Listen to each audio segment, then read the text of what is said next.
Երգչուհի Տաթև Ասատրյանը շարունակում է իր հաղթարշավը հայկական շոու բիզնեսում։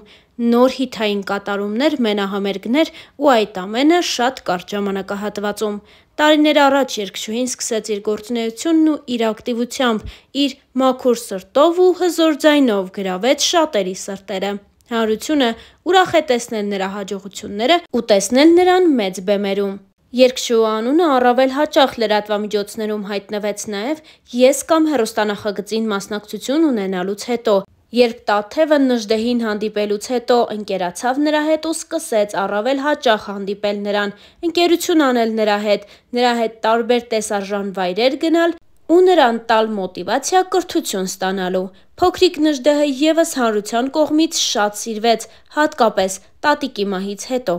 Տաթևը շատ հաճախ նաև Նժդեհի մասնակցությամբ տարբեր հրապարակումներով է կիսվում ինստագրամյան հարթակում, սակայն վերջին ամիսների ընթացքում նկատելիորեն այդ հրապարակումները պակասել են, և հանրությանը հետաքրքիր է, թե որտեղ է այժմ գտնվում Նժդեհը և ինչ հարաբերություններ ունի Տաթև Ասատրյանի հետ։ Մեր տեղեկությունների համաձայն ամեն բան կարգին է, և Տաթև Ասատրյանի հերթական մենահամերգի ժամանակ հանրությունը կրկին Նժդեհին կտեսնի բեմում սիրելի երգչուհու կողքին։ Մեզ մնում է հավելել նաև, որ իր կյանքի պատմության մասին Տաթև Ասատրյանը բացառիկ մանրամասներ էր հայտնել շաբաթներ առաջ Մեհեր Բաղդասարյանի «Տետ-ա-տետ» հաղորդման ընթացքում։ Star News-ը հետևել է զրույցին, առանձնացնելով հետաքրքիր հատվածները։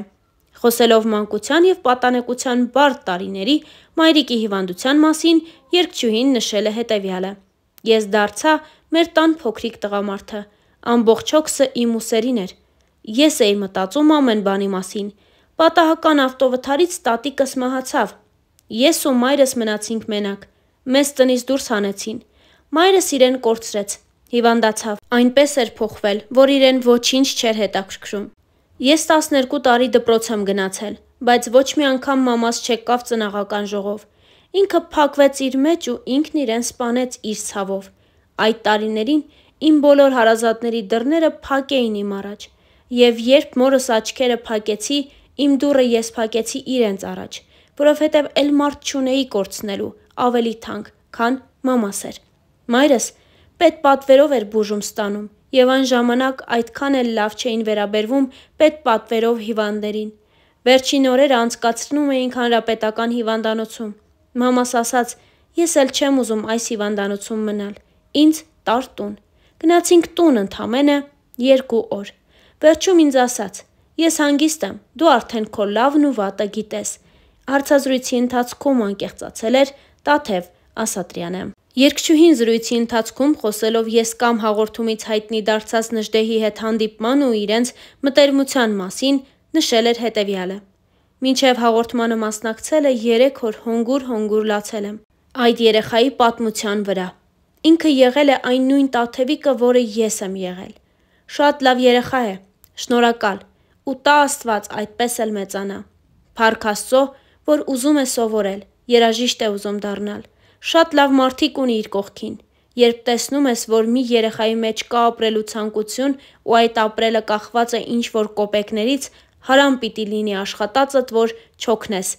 ասել էր երգչուհին։ «Դոբրի արմյանսկի վեչեր» հաղորդմանը Տաթևն անկեղծացել է, խոսել Նժդեհի մասին, համեմատականներն անցկացրել իր մանկության հետ ու հավելել, որ Նժդեհի հետ վարվում է այնպես, ինչպես կցանկանար իր հետ վարվեին։ Երգչուհին նշել է, որ տղան ցանկանում է երաժիշտ դառնալ ու հերթական անգամ իր խոսքում խոստացել է, որ մշտապես լինելու է Նժդեհի կողքին։ Տաթևը հուզվել ու հուզել է հանդիսատեսին։ Հավելենք նաև, որ իր վերջին հարցազրույցներից մեկում խոսելով անձնական կյանքի և երեխաներ ունենալու մասին, Տաթևը նշել էր. «Ժամանակ չկա, հիմա ես եմ երեխա, մի քիչ մեծանամ նոր, կլինի անպայման։ Հիմա զբաղված եմ, ինձ այդքան ժողովուրդ է սպասում, պետք է փող աշխատեմ, որ երեխա ունենամ, չէ։ Առաջինը ունենում ես, ասում են, բա երկրորդը երբ ես ունենալու, չունես հարցնում են, երբ ես ունենալու, դրա օրն էլ կգա»։ Երգչուհին խոսել էր նաև «Ես կամ» նախագծին իր մասնակցությունից պատմելով հենց Նժդեհի մասին։ «Նժդեհը շատ լավ է հիմա, փառք Աստծո, շատ լավ սովորում է, կորդեգրեի, եթե կարողանայի, բայց չեմ կարող, որովհետև երեխան փաստացի թղթով ունի ծնողներ ու նրանք դեմ են որդեգրմանը, եւ դա երկար պրոցես է։ Տարիներ են պետք երեխային որդեգրելու համար, բայց հիմա ինքը շատ լավ է, արդեն պապան հետևում է երեխային, նրա հետ է ապրում իր ցանկությամբ, դհոլի է գնում, շատ տաղանդավոր երեխա է, շատ ուժեղ ռիթմիկա է զգում, ու մի հատ տեսահոլովակ ունեմ Գյումրու մասին, որը Հայաստան գնալուն պես պիտի նկարեմ ու ուզում եմ, որ դհոլը ինքը նվագի, իրար հետ սիրուն տեսահոլովակ կունենանք, նշել էր Տաթևը իր վերջին հարցազրույցի ժամանակ, դե իսկ Star News-ը ձեզ է ներկայացնում նաև նրանց մասնակցությամբ մի քանի այլ տեսանյութ։ Բարև բոլորին։ Այո։ Բարև բոլորին։ Բարև։ Մենք ձեր համար ես ու Նժդե ունենք անակնկալ 2 օրից իմ նոր երգի պրեմիերան լինելու մեր սիրելի Գյումրի քաղաքի մասին, որտեղ Նժդեհը դհոլ է նվագելու։ Իսկ հիշում ես երգը։ Գյումրին երգ ունի, Գյումրին երգ ունի։ Որ մեծանասին չես դառնում։ Դհոլիստ։ Դհոլիստ։ Մի հատ գյումրեցիներին բարևի։ Բարև Գյումրին։ Ասա։ Բարև գյումրեցիներ, նորմալ։ Բարև Գյումրին։ Իսկ գյումրեցիներին ինչ կասես։ Ասեմ, լավ եղեք։ Մենք դες շատ սիրում ենք ու ձեր կարծիքը շատ հետաքրքիր կլինի մեզ լսել։ Դարի հաջողան։ Բարև Տաթև քուրիկ, ես այսօր գիտեմ, որ քո ծնունդն է, շնորհավորում եմ ու ցանկանում եմ լիքը լավ բաներ, ուզում եմ, որ ես քեզ ցանկանամ դու լավ լինես, լավ երգես, գիտեմ, որ դու լավ ես երգում, ուզում եմ ուժեղ լավ երգես, սաղին 10 անցնես ու պաշտում եմ։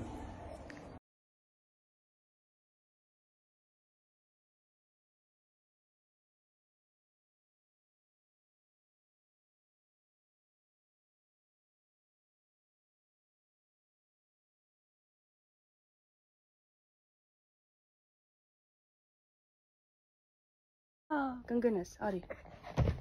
մոտես։ Ժողովուրդ ջան, շատ եք հարցնում, թե Նժդեհը որտեղա ոնց է ու ինչ է անում։ Ուզում եմ ասել, որ հանգիստ եղեք, ամեն ինչ լավ է լինելու։ Չէ՞ կյանքս։ Մի հատ գրաֆիկդ նայի մայիսի 3-ին ինչ ունես անելու։ Դասի եմ։ Բոլորը հարցնում են, դու իմ Մոսկվայի համերգին գալու ես թե չէ։ Հա։ Բայց ես մոտ գաս։ Հա։ Դե աս։ Բարև ձեզ։ Բարև ձեզ, Մոսկվայի ապրող հայեր։ Բարև Մոսկվայում ապրող հայեր։ Բարև Մոսկվայի ապրող հայեր։ Ջան, ես ու Տաթև Ասատյանը գալու ենք Մոսկվա։ Ես Տաթևի համերգին գալու եմ իմ դհոլով։ Որ ինչ անես։ Որ նվագեմ։ Ապրես։ Եթե տանցեր եք ուզում, սեղմեք կոճակին։ Դե ասա, կհանդիպենք։ Հանդիպենք մայիսի 7-ին։ Բայց մայիսի 3-ին։ Կհանդիպենք։ Հանդիպենք Մոսկվայում։ Մայիսի 13-ին։ Մայիսի 3-ին։